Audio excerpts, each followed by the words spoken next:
Crispin, the Cross of Lead, Chapter 42.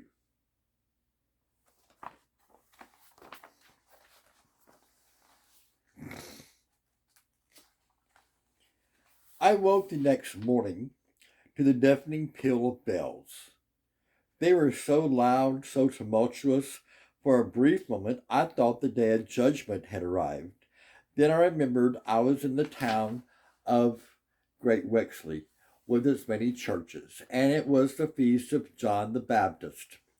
Even so, it was strange to waken in so closed a space, the air stale, the only light being that which slipped through the cracks in the shuttered window. But the pain in my wrist had gone, with only a blue mark to remind me of the attack. I turned to Bear, wanting to tell him about the man I'd seen outside the tavern the night before, but he, taking up most of the space on the pallet, remained asleep. To amuse myself, I plucked fleas from the straw and crushed them between my fingers. When Bear still didn't wake, I grew restless and crept out of the room, making my way down the steps to the inn's main floor. Halfway down I stopped. The smell of wine was ripe and blended into the more embracing warmth of new-baked bread. Through the open door, bright light streamed in. The rain had ceased. The tavern room was crowded. There were tradesmen as well as peasants, men in livery, and here and there a woman. Most people were dressed in dark and rough brown clothing, but some were very elegant in bright colors and fur trim. Midst the cloaks and hoods were hats of more variety than I could reckon. People ate by dipping large chunks of bread into bowls of wine, stuffing themselves, then hurrying away. The talk, loud and spoken quickly, went faster than my ear could catch. What I grasped seemed mostly about about the day's market, and that it was a glorious day. Presiding over all was Widow Daventry, louder to my ears than all the people combined.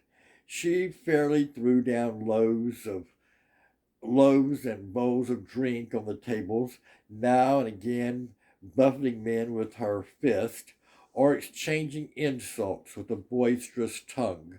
Even as she put coins in her purse, the bread costing a penny, the wine the same.